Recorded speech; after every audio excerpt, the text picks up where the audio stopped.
There is a space in my heart where I find the truth. I find me in you, a truth beyond what you may see now. But when we are one, we bring more good about. No matter who or what you call yourself or where you come from, yeah. There is a place in this world with open arms right now.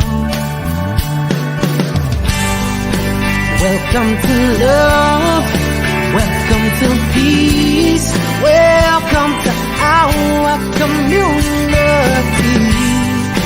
Be who you are, let your light shine. We're so much more when we unite. You are welcome here. You are welcome here. I see with new eyes, allow and unfold, embrace and let go, trust the flow. There's a freedom in love when you follow your heart. Together we are stronger than we could ever be apart. No matter who or what you call yourself or where you come from, yeah. There is a place in this world with open arms right now. Welcome to love, welcome to peace, welcome to our community. Be who you are, let your light shine. We're so much more when we unite. You are welcome here. You are welcome here.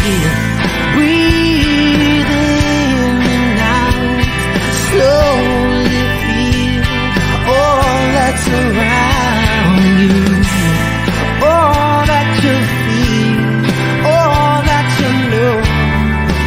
Let it go. Welcome to love, welcome to peace, welcome to our community. Be who you are, let your light shine. We're so much more when we unite. Yeah, when we unite. Oh, we unite. Yeah, yeah, when we unite. Yeah, yeah. You are welcome here. Love is welcome here. Peace is welcome here. You are welcome here.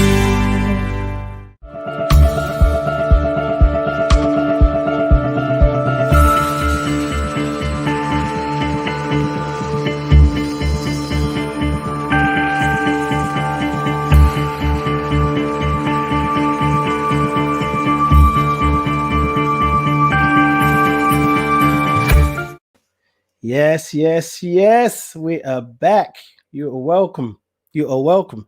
I still look like I got powder on my face. I thought I adjusted that, but I didn't. But who cares? I look like my own ghost. Let's try this. Good morning, good afternoon, good evening, good night, and good day to you wherever you are at this very moment in time. Thank you for tuning in. Thank you for saying yes. If you're on IG, both accounts, if you're on YouTube, Facebook, or listen to this on the archive on somebody else's page, thank you all for being here. Thank you for showing up. Thank you for tuning in. Thank you for listening. Because as you tune in and you listen, you create the space for yourself to be transformed. I am Ade, your transformational agent, your transformational beingness artist, even. It just depends on how I want to express myself. It is my thing. I can do whatever I want. Welcome to another episode of Ade Presents Being You, the podcast. It's all about a journey back to yourself, where we're reminding you to be present, to be here, to be now, to be present, to be here, to be now, to be present, to be here, and to be now.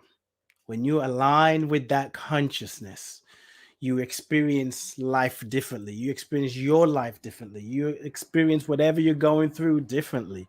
This is season 4. That's right. We're rolling, rocking and rolling. Episode 4, Tuesday, January 25th, 2020. And Being You, the podcast, is an invitation. It's an invitation for you to be you. What would it take for you to be you? And for me, I really believe the process of being you is it's a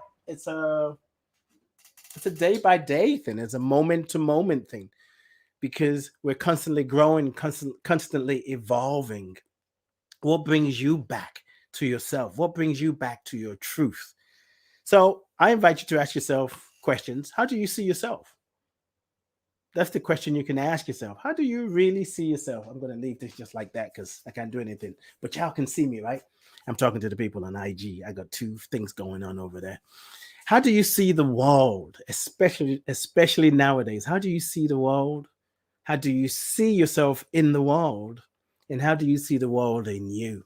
Those are questions you can ask yourself in this moment. You know, if you ask yourself, how do I see myself? And wait for the answer. And from there, you go to the next question. How do I see the world? However you see the world will tell you a lot about yourself. Because the way you see the world and what you see in the world lets you know what you're living in and where you're living from. Just let that settle for a little bit.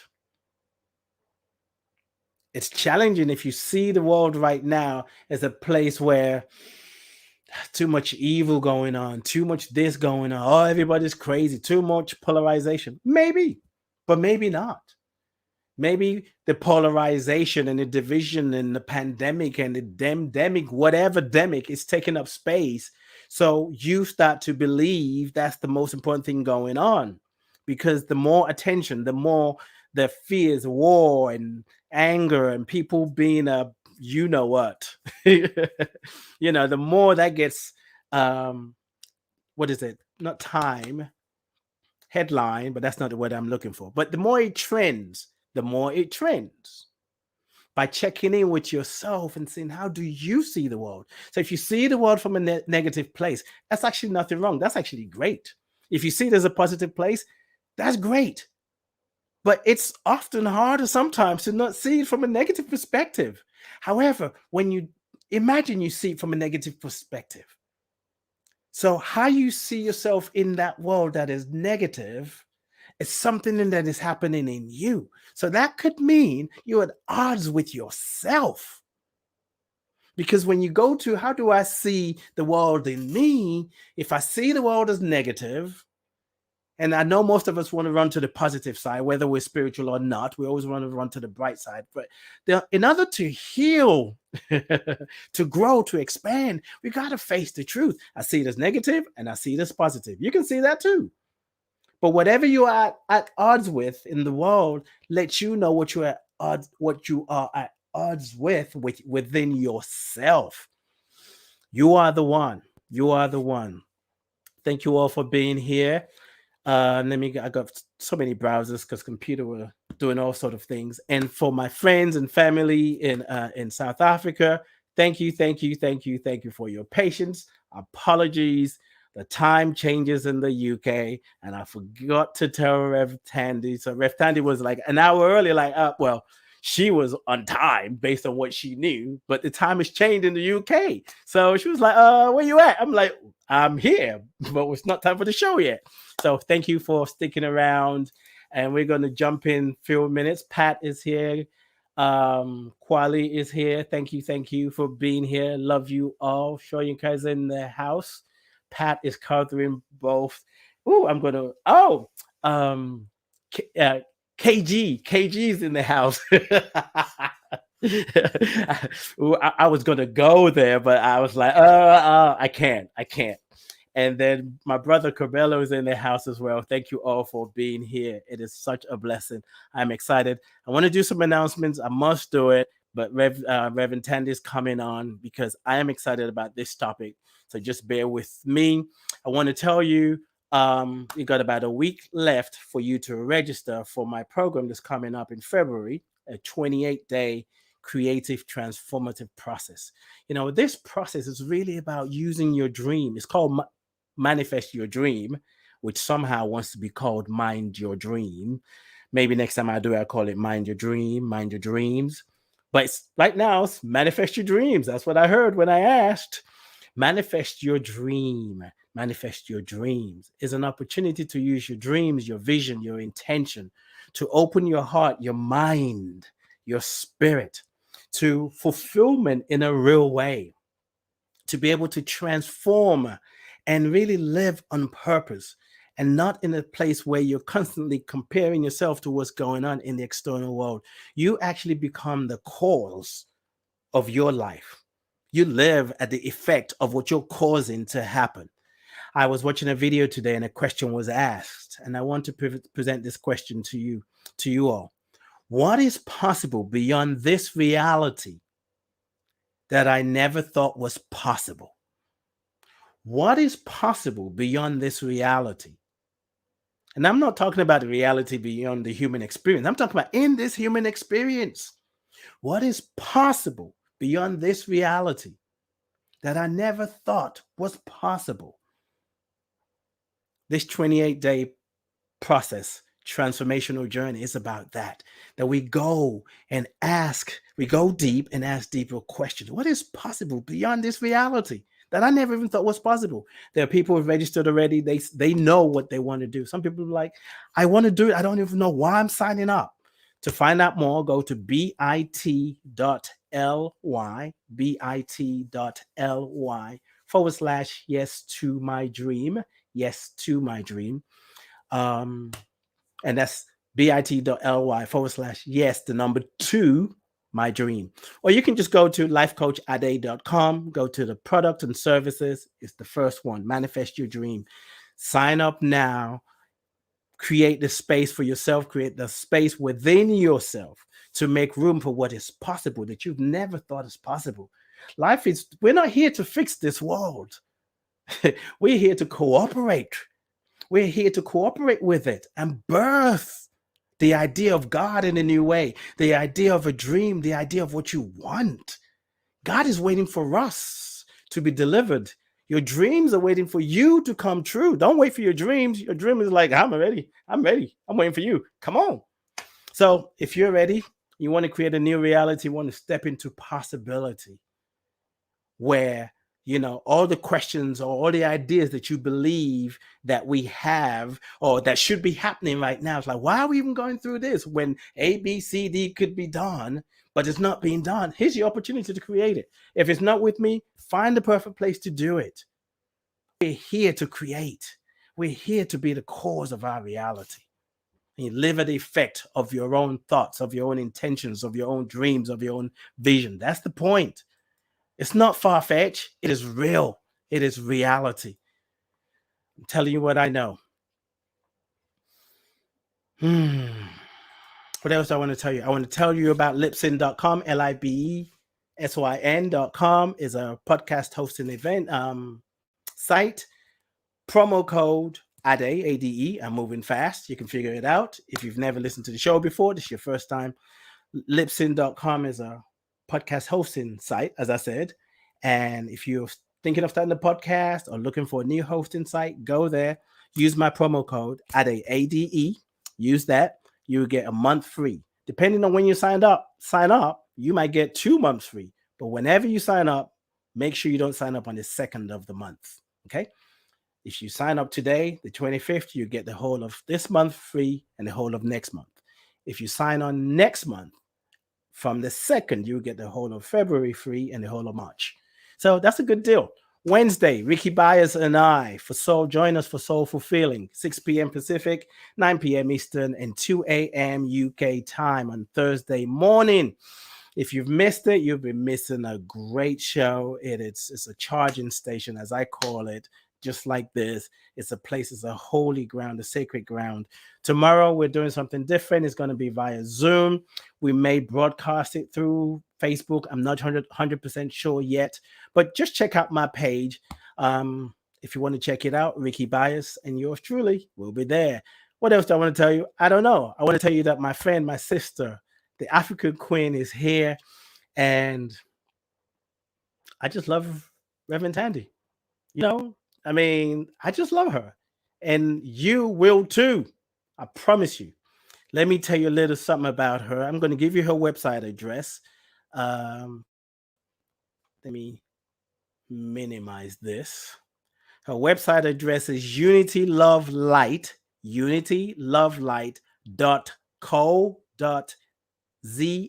or ZA for those of you in America. So that's unitylovelight.co.za if you're in America, UK ZA. She's a Unity minister. She's actually the founder and spiritual director of Unity Center of Love and Light. She is a metaphysician, a law graduate, and she's also the keeper of the wisdom of African spirituality. Reverend Tandy, and which I'm going to wait for her to get here so she can correct me. But I know I've mastered to say her last name. I've been working with this for about 2 years now. But right now I say Reverend Tandy. But Reverend Tandy so embodies African spirituality. She embodies the truth. I mean, it's such an interesting thing you get to experience. I don't need to oversay it, because she can represent herself. So, ladies and gentlemen, boys and girls, psychics and skeptics, physical beings and non-physical beings, help me welcome my sister, my friend, myself, the African Queen, the keeper of wisdom, Reverend Thandi Nhlengetwa. Did I say it right? Oh, Ade. Yes, good try, Ade. Thank you. Wow, what a beautiful welcome. Oh, it's an honor to be here in your wonderful show, being you. I That's just right. love what you've been saying, the spirit of transformation, the spirit of oneness, and the spirit of creativity, the spirit of our ancestors, and African spirituality. You embody it too, my brother. And yeah, so thank you so much. And it's my honor and pleasure to be in your show. And hello, everybody who's in the show tonight, as we further explore a topic that actually was brought by Brother Ade out of his curiosity to know more. I will let you introduce. I will let you have the honor of introducing the topic. Yes, indeed. Yes, indeed. Before I do Son that, of the just African soil. I was waiting for that. I mean, I don't know. See, yeah. Okay. I don't want to make the show about me, but it's about being me, being you, being us. But Yes, absolutely. I without kind of sounding redundant, I just love the place you pull from. And I remember, and I've shared this before in the show, the first time you said to me, "Son of the African soil," it hit me Yes. at such a deep level. When we talk about being you, being me, being who Yes. I am as a African man Yeah. born in the UK and then grew up in Nigeria and then came back to UK and then moved to America, and trying to figure out who am I, and even part of the conditioning trying Mm. to push away some of my culture, some of what it means to be a Nigerian and African, because they were Mm. judgmental about the ways that I show up or what I represent. And just my own Yes. journey and coming back to myself. The first time I heard you Mhm. say that, it was like I literally felt like my ancestors were welcoming back. It's like, it's okay, you've been on a journey, you tried to deny parts of yourself, but you are the son of the And African you soil. can't. So thank you for Absolutely, that. Ade. Absolutely. Mm, You're welcome, my mm, brother. You're yes, welcome. yes. Yes. So today's topic, the website, Pat, it is, I'm going to give it to you. You can type it for me on IG. Those of you on Facebook and YouTube, don't worry about it. I'm talking to people on IG. It Yes. is Unity Love. No, let me look at it again.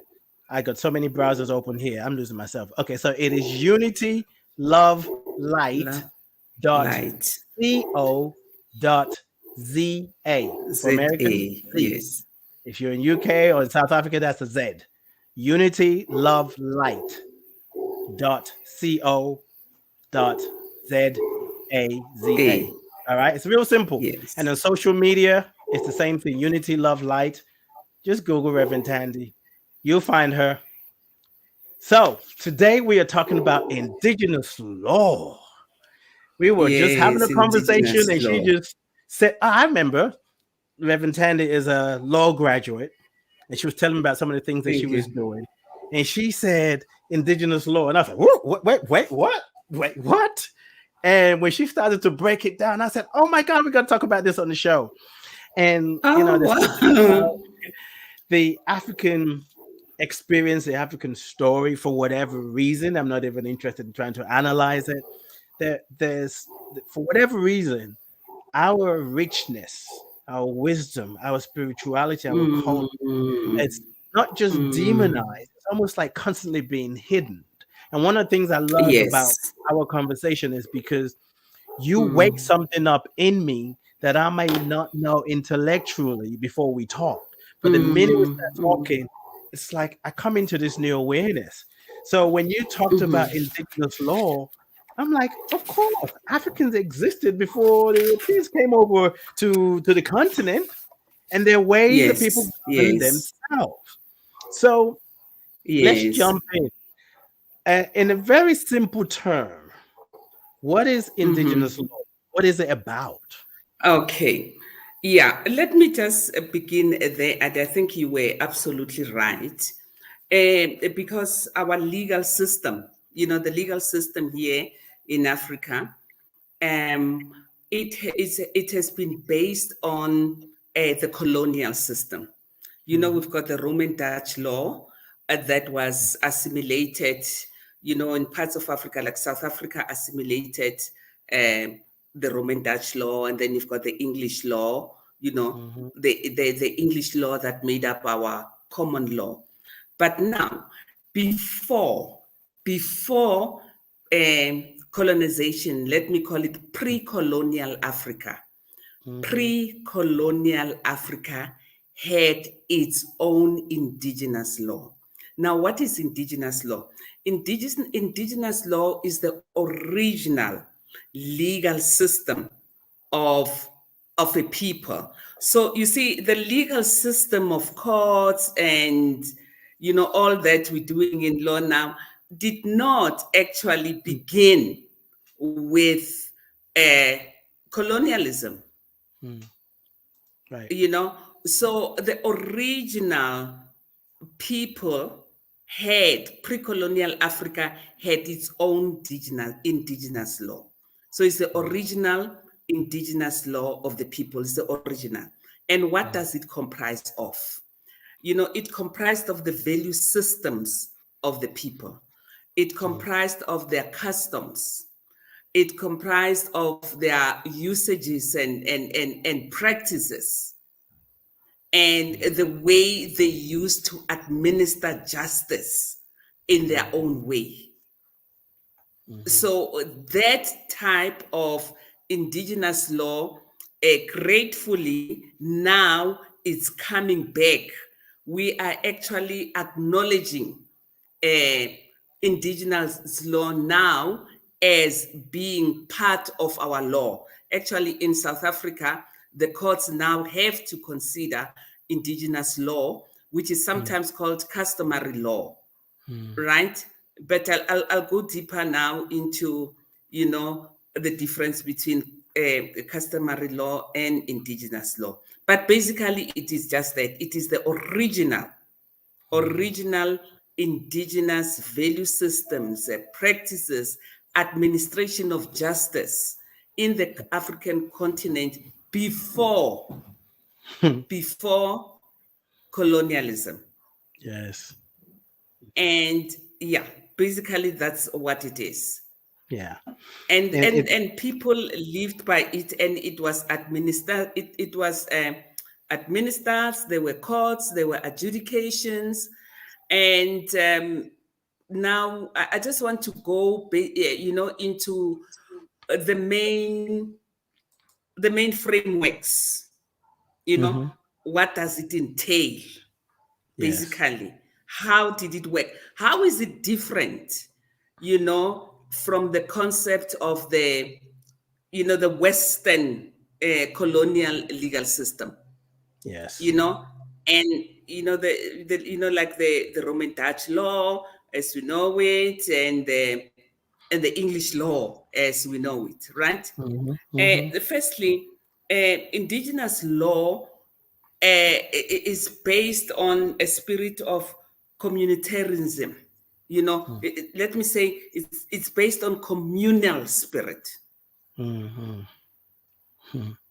Right? Communal. Communal is key. And the communal spirit becomes much more paramount than individual forms.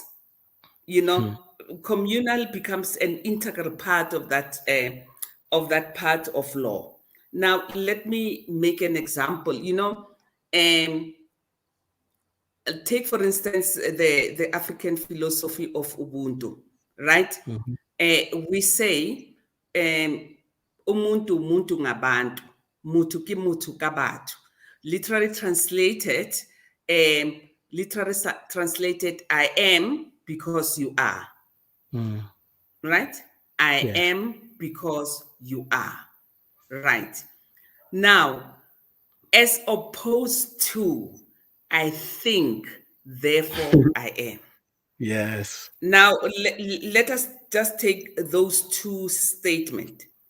Now, I think, therefore I am, right, is based on individualism. Yes. Is based on me as a thinker. On my own, I think, therefore I am. Right? But I am because you are is based on communal. Yes. You see what I'm so it's that spirit that is individualistic. So the Western concept of law is more individualistic. You can win a case based on how much money you have, on a technical, let's take in our court system, right? And the judge judges the case as, and the judge becomes impartial. The prosecutor and the defense, they will argue and come with their own arguments for and against, right? But in the African indigenous system, everybody that is in the court becomes participant. So it's not left to one individual, or in your case, the jury system. Yes. We have Lekgotla. People will come as Lekgotla and decide on a matter. And Lekgotla is the community of people. Now, this community of people that will come together to judge a case, they will look at, say, for instance, someone has done, there's an offense that a person has done, right? Now, the whole community becomes involved in restoration and restitution instead of punishment. And say, for instance, let me give you an example. Say somebody has committed a murder, right? Now, the Indigenous law will say, okay, the community comes together in judging this person, and they ask questions like, what was it in this person that had brought them to the extent that they would commit or perpetrate this offense? What is it in them? How can society, how can us as a community rectify that? Yes. And it's not only the one person that will decide, the whole community, every, it's like every voice ko lekgotleng in that kotla will be heard. And some voices will say, okay, maybe this person is like this because of the childhood or whatever it is, but the whole community participates in the court system to restore balance in the community. Restoring balance So in the that's community. Yes. Yes. restoring balance in the communities.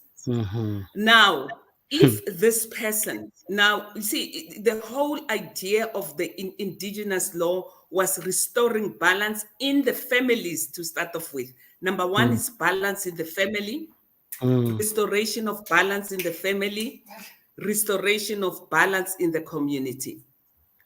And now, when this person, for instance, in the Western legal system, say this person is found guilty of murder, no one in the community has, except maybe the witnesses have come in, and you know how defense attorneys are, a person can have committed murder and be found not guilty, acquitted, Yep. or Oh, not yeah. have been committed the other way around.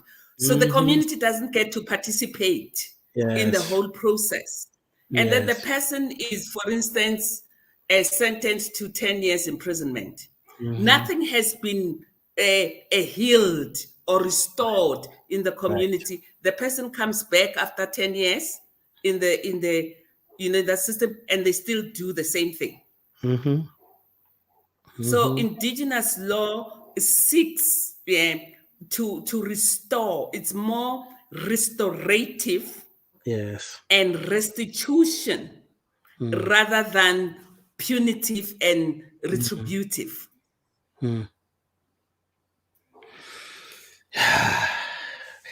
You've said so much. I've been writing stuff down. I was like, oh, I want to talk about that. I want to talk about that. Yeah, I know I've gone a little bit No, it's deep about it, perfect.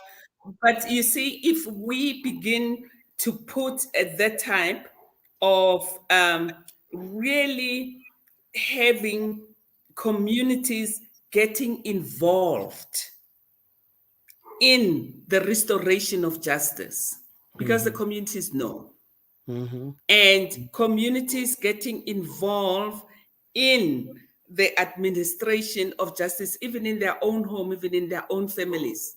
Yes.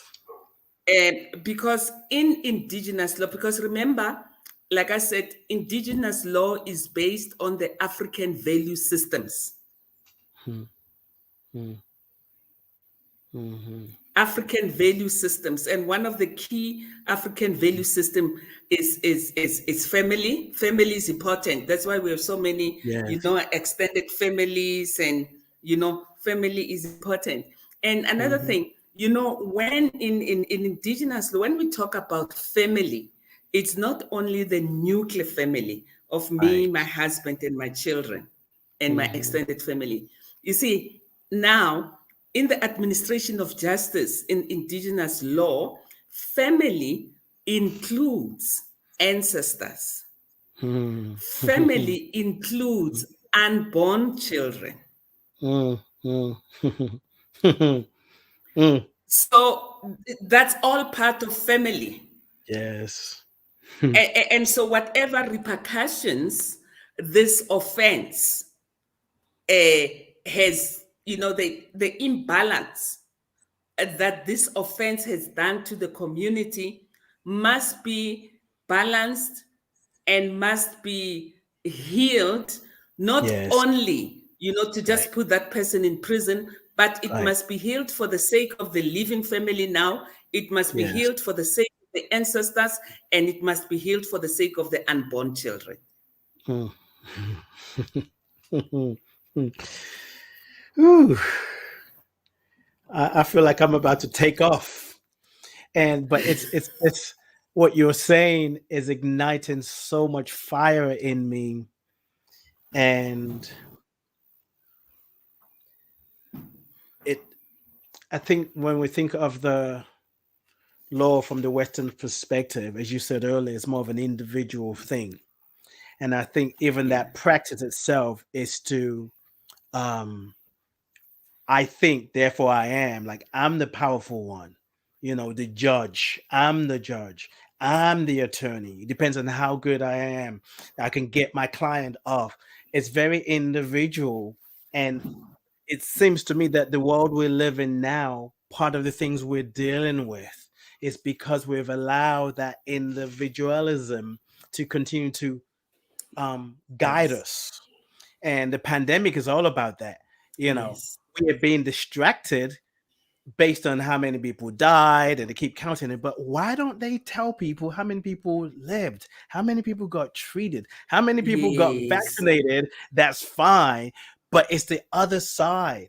And we keep those information makes people fearful. So when we're fearful, we can't join together. When you can't join together, your Absolutely. voice doesn't Yes. really count. But when you come from Yes. the perspective of the whole community, that everybody has something to Yes. say, and we're thinking about the ancestors, and we're talking about the ancestors to come, oh, that calls forth for Yes. something else. And there is an aspect of Yes. our Western way of living that is lazy. We want the quick approach. Yes. Certainly, there are parts of the Yes. Western ways that we celebrate, even being able to talk to you in Of South course. Africa, Yes. being able to Yes. use the intellect to create community.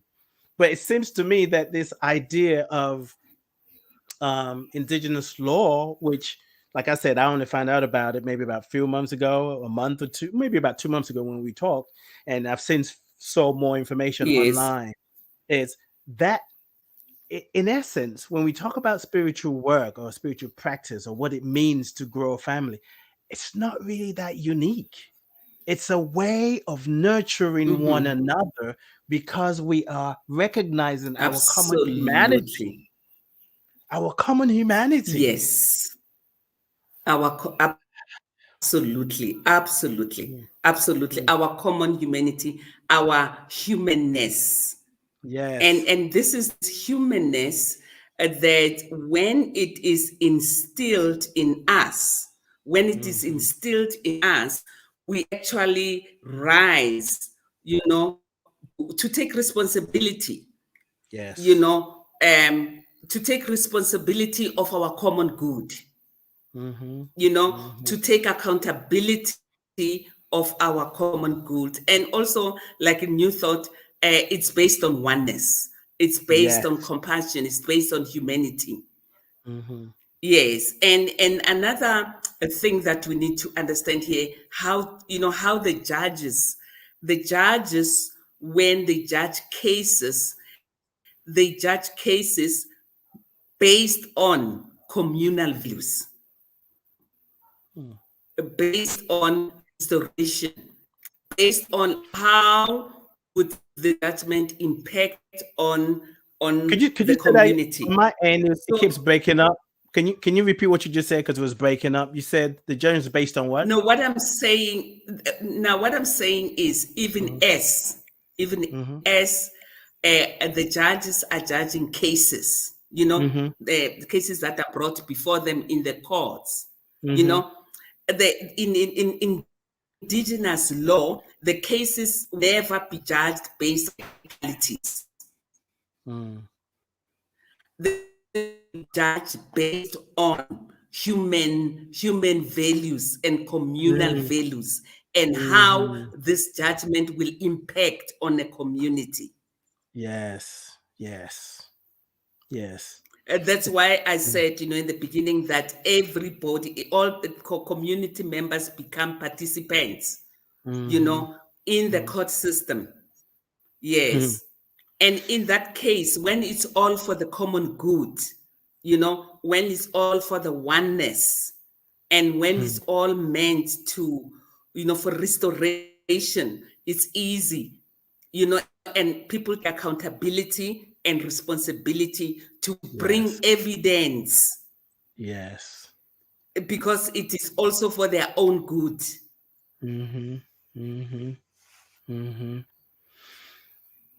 Yeah. So, your thoughts, and there's so many places I want to go with, just what you bring, a unity minister, metaphysician, a law graduate. I mean, I remember when you told me you were studying law. I was like, what? I was just like, you're learning the spiritual law and the law of man, and you bring it together. What about with people saying, well, if someone commits a crime, I mean, how are we going to get the whole community together? That's just takes too long. People are too busy. Nobody has time for that. It's good to just have some people. That's their job. We pay them to do it, and we can go about our business. What would you say to that? I was speaking. I know what to say. I think it was Martin Luther King Jr. who talked about the beloved community, building the beloved community. And I think it's in the African adage that says it takes a whole village to raise a child. It takes a whole village. Now, when we abdicate our responsibility to build a community, we suffer the consequences. Yes. You see, the principles, this thing of saying it takes too much time, I'm going on with my own work, it doesn't affect me. Everything that there's a collective consciousness, that from metaphysics, there's a collective consciousness. Everything affects everybody else. So it's all very well to say we're busy, but we have an accountability, we have a responsibility to build our beloved community. And you ask yourself right now, what is it that I can do to help build the community? Bishop, we just buried Bishop Emeritus Tutu said, if we all do our little bits, and all of our little bits put together can overwhelm the world. Yes. You see, yes. And it is the spirit of communitarianism, of community, that builds our little bits in that. And Indigenous law was based on that. That is why everybody had to participate, which brings me to the notion of the nature of the law of Indigenous law. Indigenous law is mainly based on reconciliation and restoration rather than punishment. Yes. Yeah, I wanted to say, go It's ahead. based on restoration. Yes, it's geared towards reconciliation and restoration more than punishment. Because the purpose of the law is to mend broken societal relationships and to bring about social justice. Yes. I really want to, the purpose of Indigenous law, the purpose of the law was to mend broken societal relationships and bring about social justice. And communities have a say in court proceedings. You see, for example, in the Khutas, the communities had a say in court proceedings because they were key in mending broken societal relationships. Just tell me now, gender-based violence, it's all coming from broken child relationships, broken family relationships. Yes. Did you see that? And children that are brought into this broken social relationships or broken family relationships. Family was key, still key in the restoration. So there is the reconciliation, which was the nature of the law, and restoration. Yes. And we're not saying there shouldn't be punishment, but punishment has to go with restoration and reconciliation and mending broken societal relationships. It's what it is right now. It is what suicides it is. and Right. that's it. And in Indigenous law, the law to it was the value systems of a community that were put in place. And this brings up and the relationships also had to be reciprocal. Reciprocal relationships was also a very important aspect of Indigenous law. And I just want, like I said, the communal needs, values, and morality was part of it. Because now, it was all influenced. And you know what is interesting? Indigenous law was not written in the books and in the codes and law books. You see, it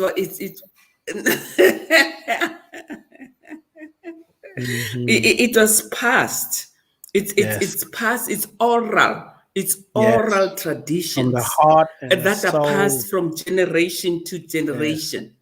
It's customs, it's culture, and it's very metaphysical. And I'm telling you, it's very. You asked me, how do you put law and spirituality? Because law is very spiritual. Yes, it is. When we're talking about Indigenous law, right? Yeah. Yes. Yes. Because you see, African spiritual law, Indigenous law is actually based on natural law. On natural law. Natural law. Because they would say what is not in alignment with natural law is evil. And it does not fit. That is why look at natural law. Natural law is about balance. It is about balance all day long. And Indigenous law, the whole aspect of Indigenous law is to bring about balance in what has been broken, in what and the Western system is not, though it doesn't really actually really work with communities and communities' values to bring about balance. Yes, because there's more investment in making money from it.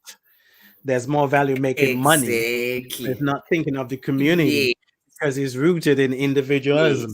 It's like it's about us, it's about me, and how much money can we make from this? Because once you bring in the community, it's a whole different conversation. Yeah. Yes. Yeah. And what is interesting though, we are having more and more, like in South Africa, for instance, our constitution actually is actually now guided by the principles of Ubuntu. Really? Which is the principle, the principles of how long has that been going on? Is that something new? Well, since our constitution in you know what?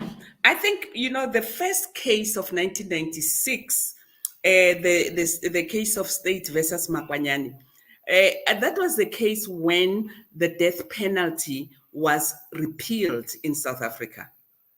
South Africa was the first African country to repeal the death penalty. And if we look at that judgment, the core fundamental reason for the repeal of the death penalty was based on the principle of Ubuntu, or on the principles of human dignity, the right to life, which Right. is, For real, for real. an inalienable Yeah. right, you see. Yeah. So that had a big influence now. That is indigenous law that is now being used in our courts. Wow. Wow.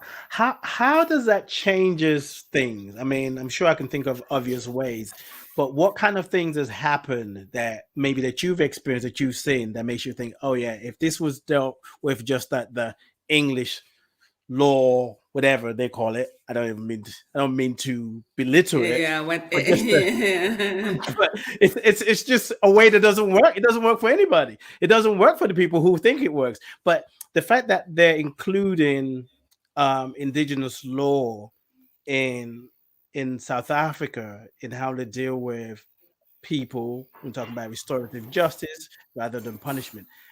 How is that shaping up? How is that shaping out? How are things unfolding? Do people get to see the importance of that, or is it just like, oh, it's just another case of somebody going to court and yeah, okay, big deal?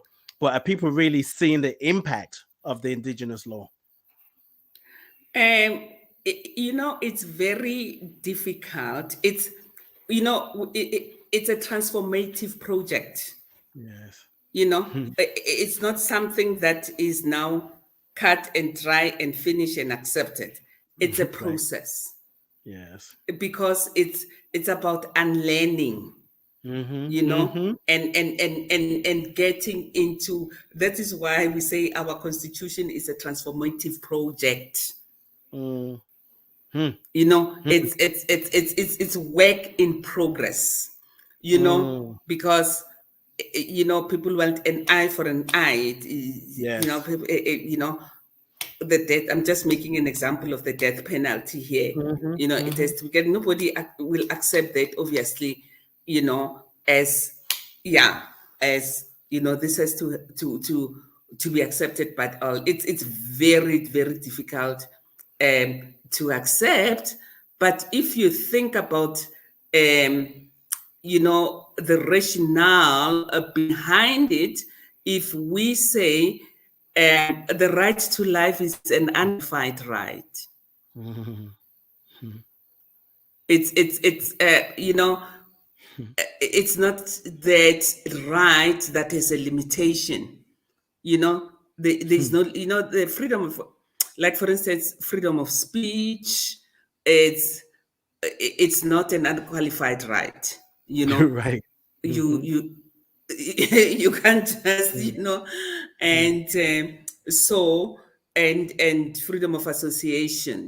There's a limitation to rights, but the right to life is just that one right that does not have a limitation. So if I and it's final. So if we say the right to human dignity, which is a fundamental aspect of indigenous law, a right to human dignity, a right to life.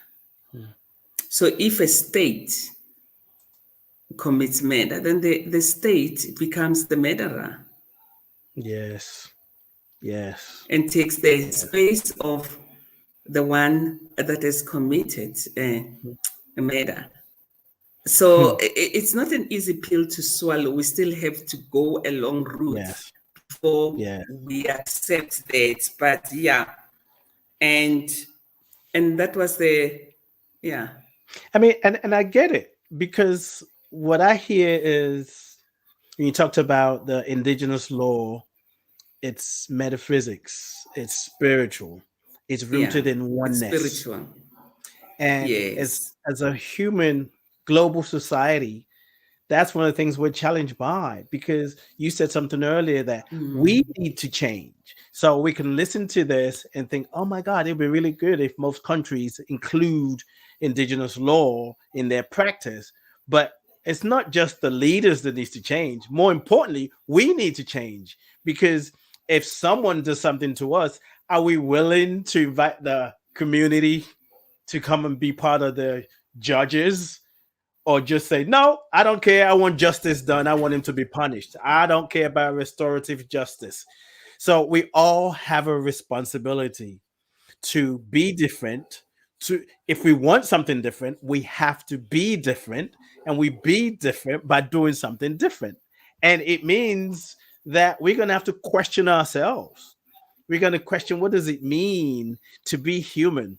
Where in a country like America, people will tell you we're pro-life and a child should never be aborted, yet you're for war. You don't mind sending people to war where somebody's going to die. They're considered collateral damage. But if you really value life, it should show up in almost everything that we do, in everything that they do. And it's this spiritual practice that shows up, this idea of oneness. It calls us out and it calls us up, and it's not an intellectual thing. It's not an intellectual. Yes, absolutely. It's a hard thing. You Yes. know, and I like it when you say it is not an intellectual thing. And because the you know, remember I said it's not written in books, it's not academic, it comes from the heart. You know, it's a hard thing. And I remember when I said Ubuntu is written in the human heart. Yes. It is written in the human heart. And you know, there's somewhere in the Bible where it says, I will write my law in their hearts. You know, I will write my law in their hearts.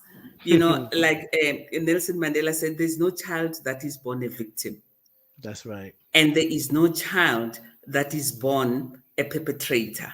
That's Society, there's no child that's born. Society develops societal conditions. And also, so it is also the responsibility of society to actually see where are we as society creating, you know, all the stuff. Yes. Because it is the consciousness of the collective consciousness of society. Indeed. And the saying that no man is an island, you know, we are all parts of this undivided, indivisible oneness, creative energy. And we can all make it. There's nothing like, you know, I'm alone, it's me there as an individual. No, individual is not separate. Individual is an undivided part of the whole. Teach. That's it. That's it. Yeah. That is it. And you know, I'm listening to you and I'm thinking, okay. And so that's actually where we started.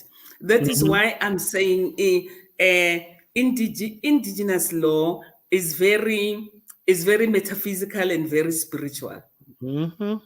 That's where our starting point has been, and it was never written in book, it was written in our hearts.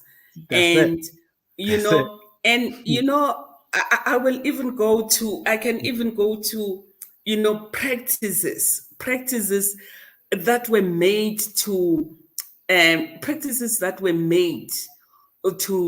preserve the family. Let me just go into that for a minute, you know. You know, let's consider the case of polygamy, where, for instance, a man has got one or two wives, right? Think of now what happens now, you know, in society. You find that a man impregnates a woman somewhere and they just leave them.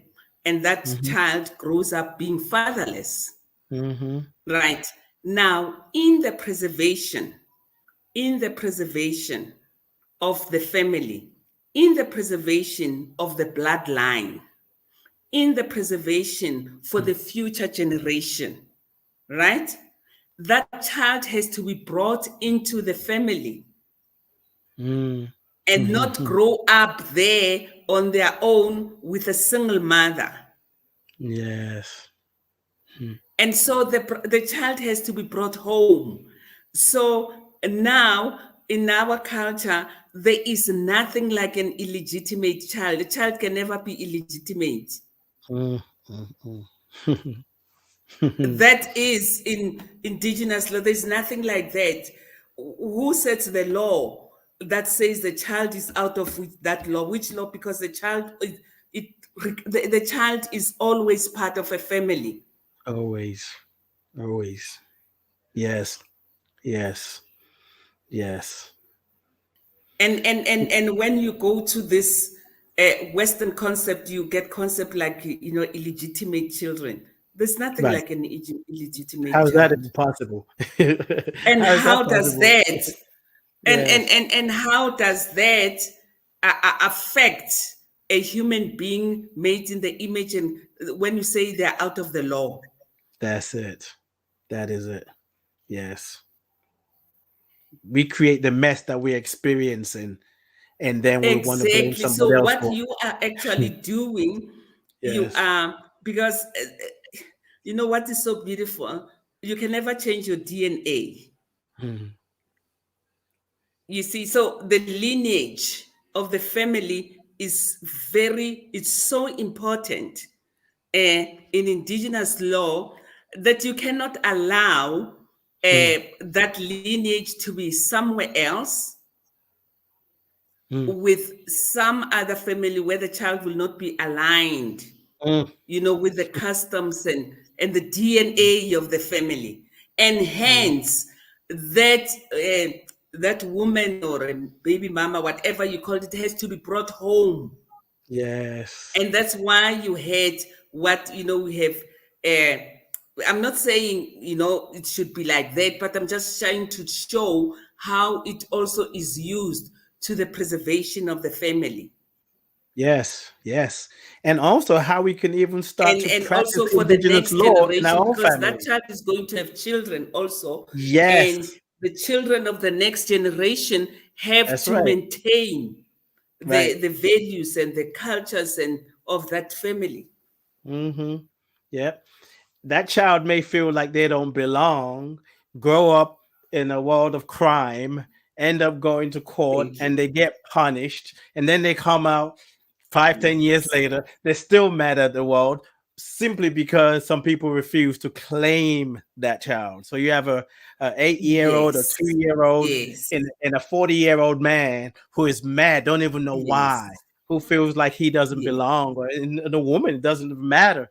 And as I'm listening to you, I was thinking sometimes when we hear conversations like this, we always think like, well, I'm not thinking of being an attorney. Oh, it's the leaders. But indigenous law, as you're breaking it down, it really doesn't require us to be in a courtroom. Even just as an No, not uncle, at an all. auntie, a Thank you, parent, Ade. It doesn't. you can do it Yes. every day at work. Those of us who have our Yes. own business, that have got small, whatever. As a parent, Yes. when something Absolutely. happens, Yes. rather than say, "Why did you do that to your sister? Go apologize today," and then go in your room. How about everybody sit down and talk about what happened? That is practicing indigenous Yes. law, because you're honoring the humanity, even if the son, the daughter did something Yes. wrong. Yeah. Yes. Yes. Absolutely. And that's why it very, very much brings the aspect of reconciliation and Yes. restoration, Mm-hmm. to put back the balance. And you know what? This restitution is part of indigenous law. Mm-hmm. Yeah. We're talking about the restoration, think of, putting back the balance. Think of all the work, Mm-hmm.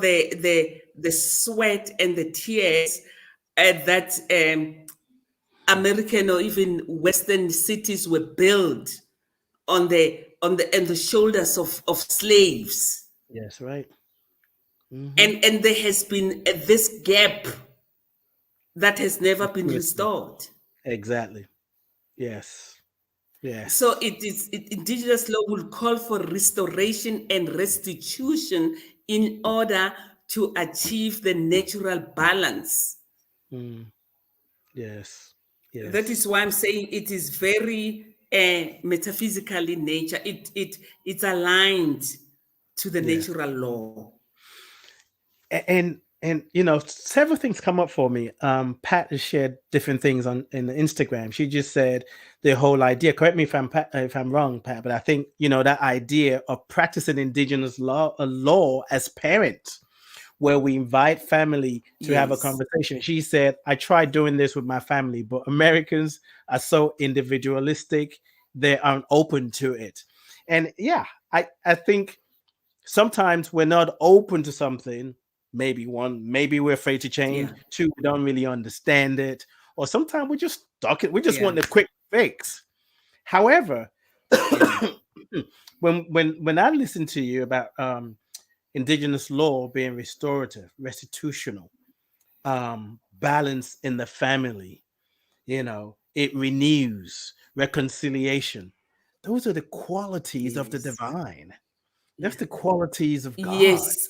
That's the Oh, thing that we're definitely. constantly praying for Absolutely. our own lives. Like, restore Yeah. me, make me new, make me whole again. However, rest, Yes. sometimes you get to experience Yes. it when you become a stand for it, for somebody else, Yes. demonstrating the principle. So, really, everything you said, I'm just saying it differently, is indigenous law is Yes. rooted in God, is rooted in truth, is Absolutely. rooted in wholeness, is Yes. rooted in oneness. So, however Yes. we choose to practice it, Yes. it's not just the law. We're practicing the law of life. We're Yes. allowing God, the divine, to guide how we do our parenting, Yes. how we relate to one Yes. another. So we're not quickly throwing someone out saying they're dead to Absolutely. me. We could be in a place where we're saying, Yeah. how can we heal this so that it is not repeated, or Yes. even if it is repeated, we Yes. have a better way of dealing with it. Yeah. Yes. Absolutely, Adi. It's a collective. It's a Yes, collective responsibility to it heal. is. It is. It's a collective responsibility to heal our families, to heal ourselves, and also to be aligned with Yeah. the natural law. Because anything that is not aligned with natural law, Hmm. it's it's it's um it's broken. It's not gonna restore. Hmm. I always say, wherever truth is realized, healing will always take place. Yes. Yes. Yes. You see, so it is aligned to truth. It's aligned to the metaphysical. It might, you see, the law that they use might not have been called, like the Ten Commandments or the law of God, but it was a law based on the greater spirit, the Yes. greater oneness, that Right. which puts us together. Right. That in my language, isiZulu, we call it unkulunkulu, the greatest. So Mm. law has to be aligned to that Yes. aspect of law. Yes. Because Yeah. what is it? And Unkulu, Unkulu. Say it anything again. that Unkulu, goes Unkulu. out of Say, it say it must again. be brought up.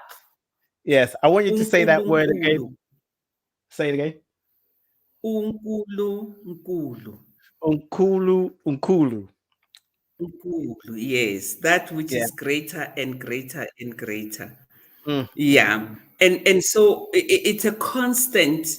So in the entire legal system, of indigenous law is the constant seeking of balance within, the the subjects of the law, whichever you call them, or the people or the individuals, Mhm. is adjudication of matters in such a way that they bring balance and order and restoration in the communities with the participants of those that are affected by it. Yes. So you're dropping so much knowledge. Even the earbuds are like popping off and you're like, woo, this is hot. Just hold on a sec, Adi. I'm going to ask that question, Pat. My earphone has just gone. My Yeah. daughter is helping here with that, this one. Yes. KG's in the background. Okay. This one goes this way. Can you hear me? Yeah. Okay, in your hand. Yeah. So, yeah. And then this one. Yes, I'm listening. so I have a question for you. I'm going to give you the question. Just if we don't, but because you said something earlier that I think it's so powerful that could easily float by people's minds. Yeah. But I'm going to ask you another. But I want to say what I'm talking about when you said it is a collective responsibility to heal. That's a big statement. We may be able to talk about that. But here's a question in IG. Pat said, she wanted to know, do you have any suggestions to introduce this concept to Black Americans family, to Black American families? This idea, is there a way to introduce it to people in America that they can embody it, practice it, live it? Yes, absolutely. Absolutely.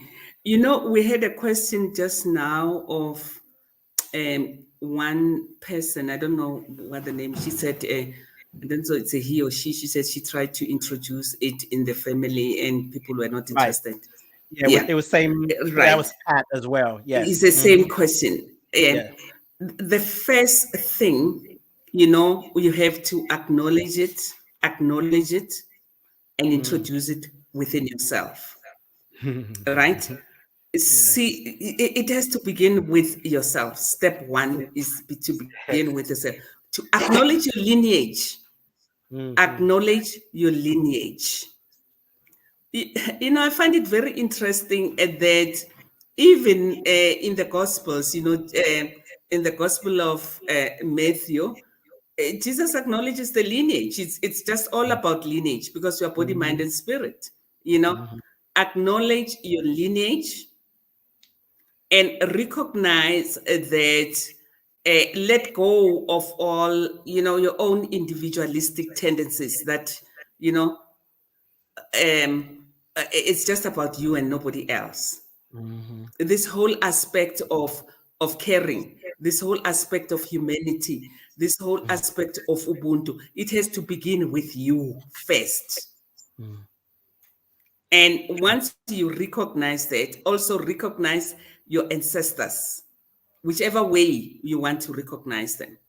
Because your ancestors live in your DNA. Yes. We are our ancestors. We are our ancestors. And recognize your ancestors that are here and your ancestors that are to come. And recognize yourself as part of that whole entity.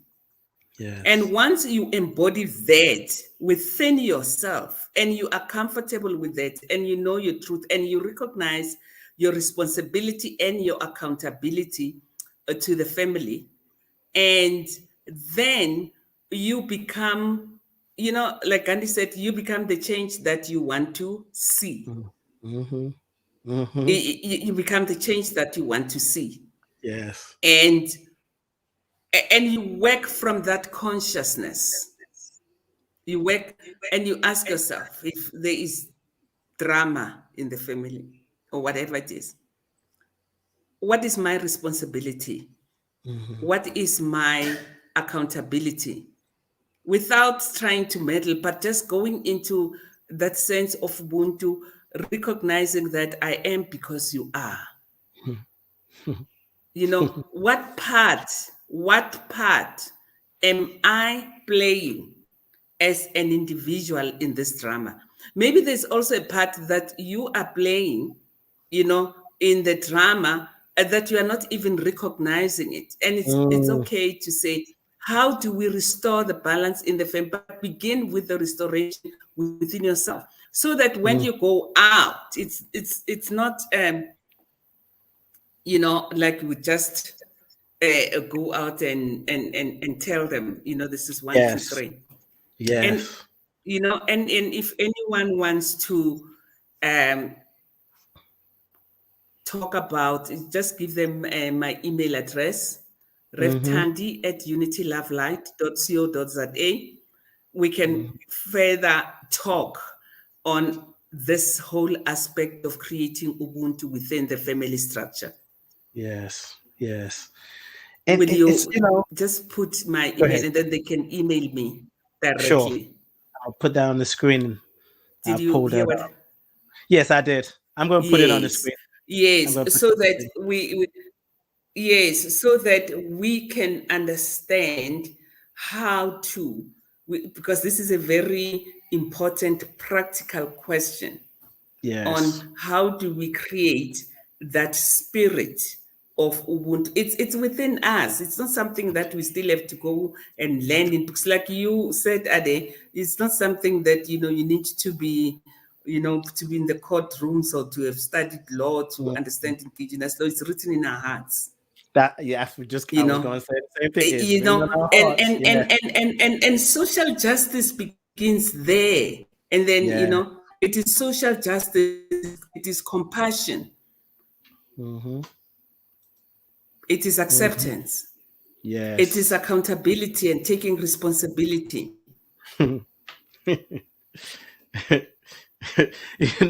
I'm laughing, right? Because this whole thing about learning new, going deeper spiritually, learning new ways, after a while, it just gets very apparent. Like, it's not even about learning something new. It's Yeah, just applying what absolutely. we know. We can call it whatever. We can And call it the letting law of go. attention. We can call it the law of meditation, Yes, or the law of thinking, the law of exactly. attraction. It's taking us back to oneness, the consciousness of oneness, which points back to It's us. In order to live from a place of oneness, yes, I've got to be the yes, one. I am the one to yes, reveal the face of oneness. What is oneness? My life is an example. As you're saying, yes, the quickest way to introduce people to a new concept is to live it. As much as I know it's I'm to a live teacher, it. It's to live I it. know I'm a Yes, teacher. If some people try to tell me what you should do is do this and do that, I'd be like, get out my face. But if they live what they're trying to teach me and I watch them, yes, I'm more curious. And I yes, know there are people I'm telling you should yes, do this, you should do that, and they don't want to hear it. absolutely. But when people see how you live, they're Yes, more curious, especially if they see yes, that it's working for you. And yes. this is just simply the law of love. The indigenous law is the law It's of the love, law of love. Yes. unconditional And love. it's Ade, you got it. And it's the law of love that was always there, that was, that our ancestors lived by. You must Yes, remember there were no Supreme Courts, there were no courts, right. there were no juries, the jury system wasn't there, but they lived orderly, Mhm. organized, happy lives and had families. How was that possible? We now find, yes, Rev Thandi at Unity, yeah, thank you. Now we find that, we cannot live without the courts. How did they make it without the courts? How did they maintain divine order without the courts? Yes. How was it possible? Because they Right. had indigenous law in place. Mhm.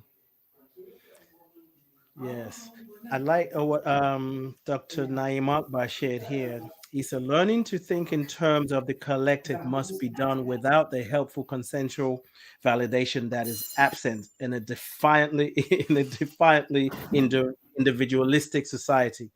We must actively seek out the support of like-minded people trying to grow themselves. That's it. That's Yes. it. That's it. Yes. Absolutely. Yes. Absolutely. Dr. Absolutely. Nhlengetwa, thank you, thank Absolutely. you. It is so true. It is Yes. so true. Yes. And there is Yes. enough people of like-minded, heart-centered, and Yes. and I just brought up something for me. Even sometimes that like-mindedness can be Yeah. intellectual. It could be an intellectual thing because we say, "Oh, we go to this spiritual Yeah. center. We're part of this community. We're like-minded," but sometimes we're not always practicing it. So like-mindedness, it from a perspective of practicing the principles, it's not always easy. You're going to stand out. Sometimes going to be challenging, but it's like recognizing that who are the people in my community, as Dr. Akbar said, who are thinking the way that I'm thinking, who wants the best for the society. We know there's some people who don't give a flip about others, but I know people who care about that. And that's really, Pat, as you asked earlier, that's how we do it. That's how we introduce it to American families, British families, African families, wherever, is we come together and practice it. We live it. We trust in one another. We trust in that law of love, because that's the bottom line. That is the bottom line. Whew, I am so fired up. I don't know. Is Reverend Tani frozen? Oh, I thought she was really deep listening to me.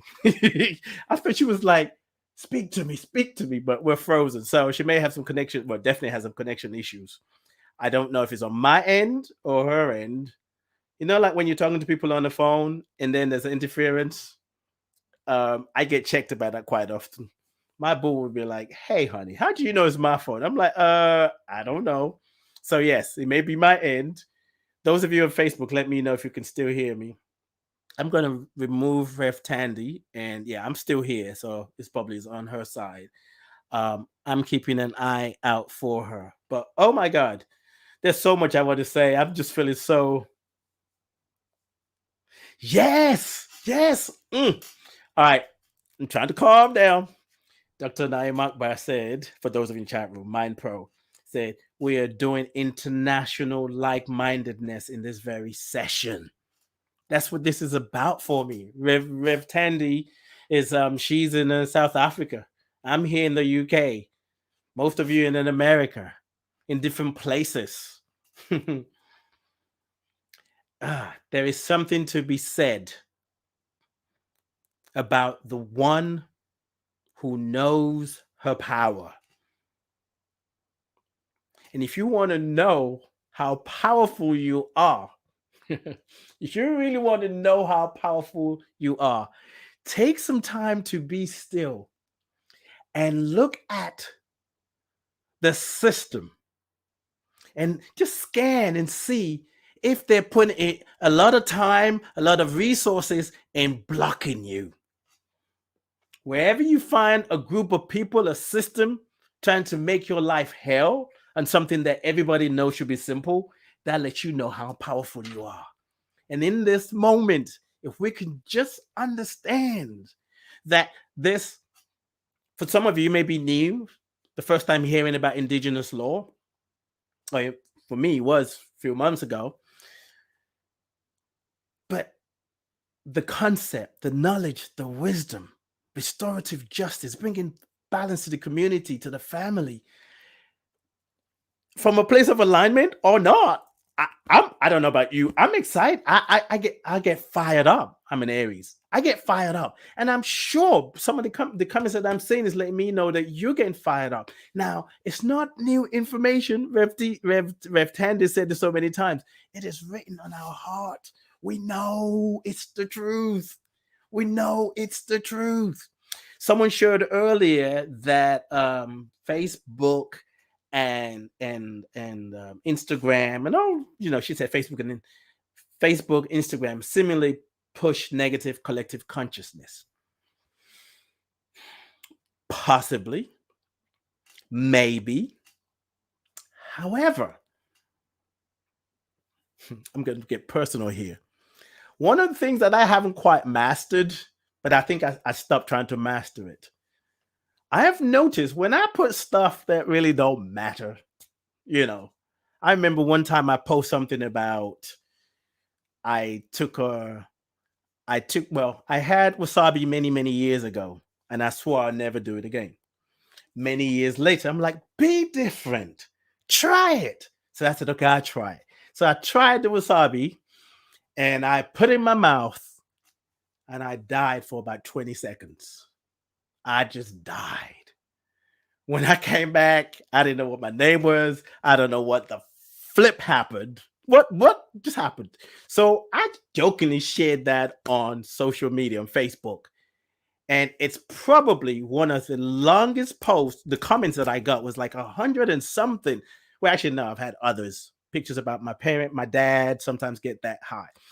I'm making a point. I don't care how many people like it. Well, sometimes I do care how many people like what I share. Not like, but engage. That's really the thing. Engage in it, right? And I've had friends, we've had this conversation. When we post things that are supposed to be enlightening and about awakening, you get like 10, 9, sometimes maybe one share. And I've wondered, what is that about? Now back to the statement. Yeah, maybe they're pushing negative things. Rev Thandi, I'm coming to you. Maybe they're pushing negative things. However, we have the power to push positive collective consciousness, because the good news is there's something called the algorithms. The more you click on something, the more the algorithm's like, I must need to highlight that. So with shows like this, click on it and share it. When you're watching the other shows, click on it and share it. Anything that lifts you up, click and share. Make a comment. The algorithm is dumb. It will just do what it's told to do. So yeah, they can push. They're pushing because they're allowing it. We need to push. But I don't mean push as in fight. It's matching, bringing balance to the social platform, the community of social platform. Reverend Thandi is back. Welcome back. You have to go reboot. Thank you. Thank you, Ade. We had a technical problem. Yeah, thank you so much. They can't but stop I've you. Been listening to you. They and can't yes, stop you. Definitely. It can't stop me. Yes, absolutely. And you are so on point. Yeah. Oneness in consciousness. Yeah. Yes. And yes. as you were saying, Indigenous law is based on oneness and unconditional love. Yes, that we are not separate, we are one. And it's based on oneness, meaning we are the one to share. We and are the one. Unconditional love. Because we are not always willing to be unconditional. Yes, amen to that. We're not always willing to be unconditional. We're like, I know I'm supposed to love, but that was just too much. I ain't about to do all that. Ain't nobody gonna treat me like a punk. All that. I have a lot of female friends, so I do the hand thing. But yes, it's us. Before we go, Rev Thandi, I really want you to say something about that statement you made earlier. And I think it'll be a good place to release the conversation. I am so fired up right now. It is believable. You said it is a collective responsibility to heal. I can hear them. Yes, it is a collective responsibility to heal. Can you just speak on that before we release this conversation? Yes. Yes, we all have a part to play, because each one of us has a unique gift. Each one of us has a unique talent and a unique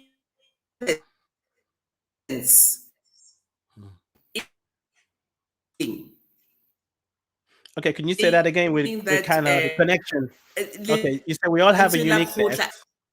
I know there's a delay. Every one of us is a unique individualization of the one presence, and each one of us has got a unique gift to space. In consciousness, we are here for that. That is our spiritual mandate. You said we are here for what? And so we cannot sit back and think. We are here for that spiritual mandate. Mm-hmm. We Mm-hmm. each have a spiritual mandate to play our part in the Yes. collective healing of Yes. our planet. We Mm-hmm. each have a unique spiritual mandate. Yes. And each of us is bringing our uniqueness Yes. into the space. Yes. Yes. So Yes. there is no one who is counted out, Yes. and each one of us, each one of us brings that masterpiece of creation with us. Each one of us. In our,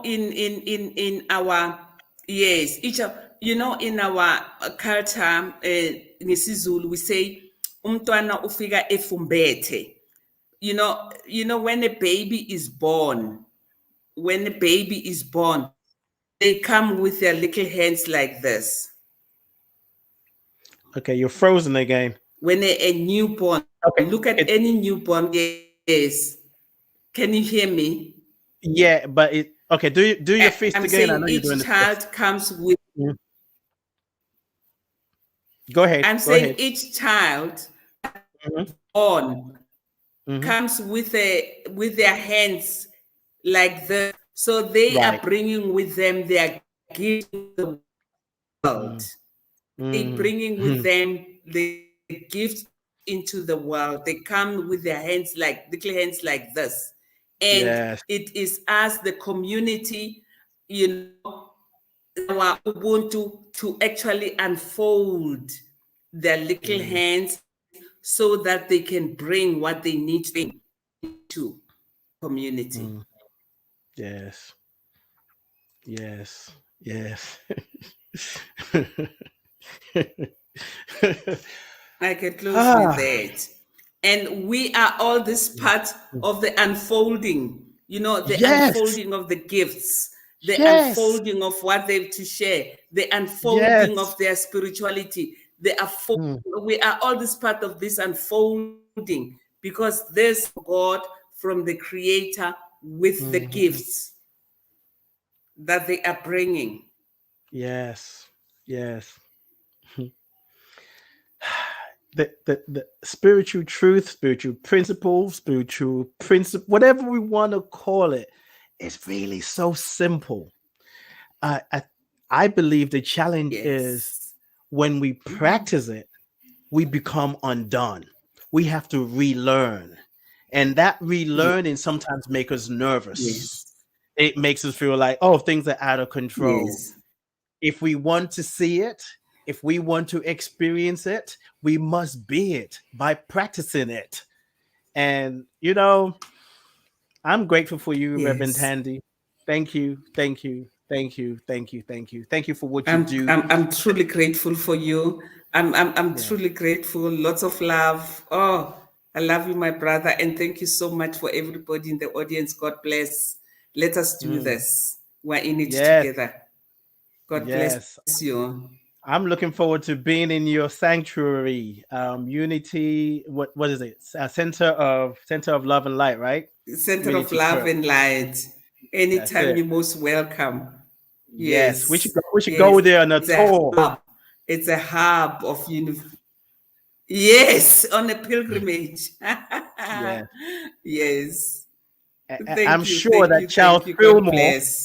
And Charles Fillmore and Myrtle Fillmore will be looking down saying, wow, we started something, but we didn't know it was going to be this big. And Reverend Thandi is taking it to a whole new level. Yes. And our African ancestors too. African ancestors. Check me quickly, why don't you? Yes, our Africans, you make them proud. Our African ancestors too. You make them proud. You make them proud, and I'm so grateful to know you. Thank you. We all make them proud. Yes. Thank you, Reverend Thandi. God bless you. Thank you, Senku. Thank you so much. Okay, thank you. God bless. Sorry about the Nothing to disruption, but apologize it for. couldn't take us away. We're forever connected. Bye-bye. God bless. Bye-bye. Woo-wee. Kiana, nice to see you. It's funny enough, I thought about you today. I said, I haven't seen you. Well, I didn't say I haven't seen you. I said, I haven't seen Kiana on So Fulfilling. And here you are. It's happening fast. Oh my God. I don't know about anybody else. You know, the beautiful thing about truth is you hear it and it just wakes up the truth that is already in you. And, you know, one of the things sometimes when I say this, or sometimes like, what's the point? Yeah, Kiana, you're here. I thought you up and you showed up. It's like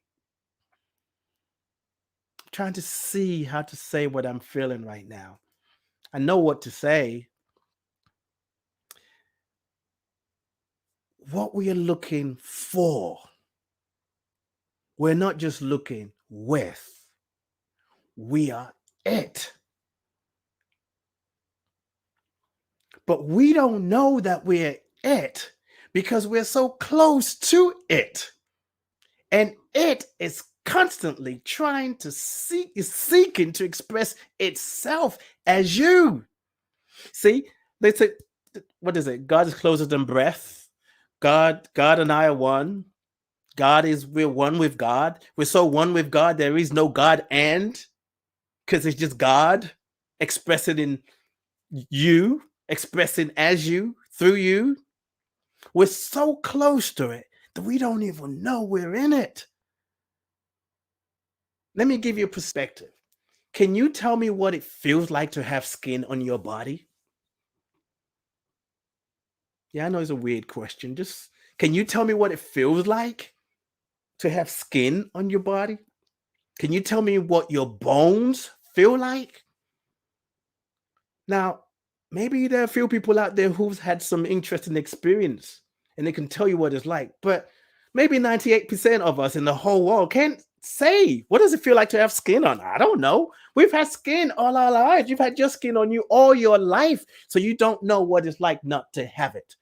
So to do a talk about what it feels like to have skin on my body, it's like, where do you go to research that? That's the same with God, the divine. We're so close to it that sometimes because we think we don't know, it's like, I don't know. I'm one with God. I don't feel like it. I got things I'm working through. I'm mad. But you're one with it. It is you. The fact that you can think it is it thinking through you. Yes, I say it. If he works for you, do he or she. I don't give a flip because it doesn't give a flip. Just use the damn power that you have. Okay. I'm good. And spiritual truth is when you read a line with it, you have yourself a spiritual orgasm. You be like, I'm good. I'm good. My body made me sit my behind down for the weekend, and I had to listen. And I'm glad. Well, I had no choice but to listen. And this is actually the first time that I'm really doing. I mean, I've done some things yesterday, but I'm so grateful for you all, for Reverend Thandi. Share this, click it, like it, share it. Fool the algorithm to do the work of God. Like, oh, people are clicking on this. It must be important. And start suggesting it to other people. It's really simple. It ain't challenging. We just do what we know. Every time you click something on Twitter, on Instagram, and watch it, whether you like it or not, but you spend some time looking at it, it registers and it shows it to other people because people are paying attention. If there's something, whatever it is, I'm not just talking about my show, anything that I put out there, like it, share it, make a comment, use it for you, even if you think they're trying to use it against you. Ooh, I'm not about to do another show. I'm about to wrap it up. That's right. I don't know what else I want to say. I don't know. So I think it's a good time to just shut it up and go deep down. I love you. I bless you. I appreciate you. And I thank God for you. Check out Reverend Thandi's website, which is Unity Love unitylovelight.co.za. There's services on Sunday, which is what is it? It's 10 o'clock their time, which is 9 o'clock my time. So that is probably way early for those of you in America, unless you're doing the early morning shift. So 9 a.m. my time is 4 a.m. Eastern time. Okay. She streams it. They do it through Zoom. Check her out. Check out the website. She's amazing. I love having her. And I love having you join me in this conversation. Thank you for being who you are. Thank you for sharing. If you catch an aha moment and you want to take it to a next level, lifecoachade.com, lifecoachade.com is where I'm at.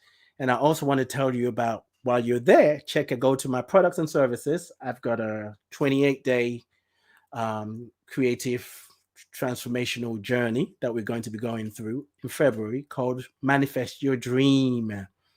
Manifest Your Dream.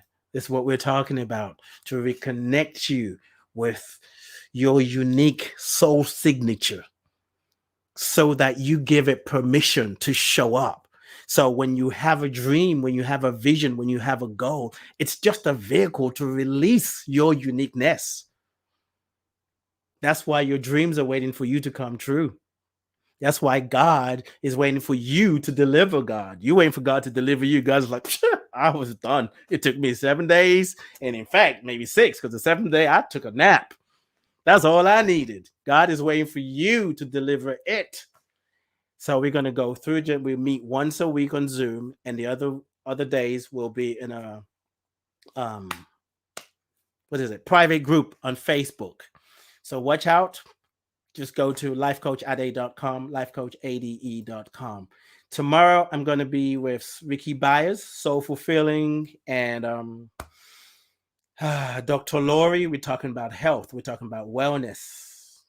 We're talking about you. I'm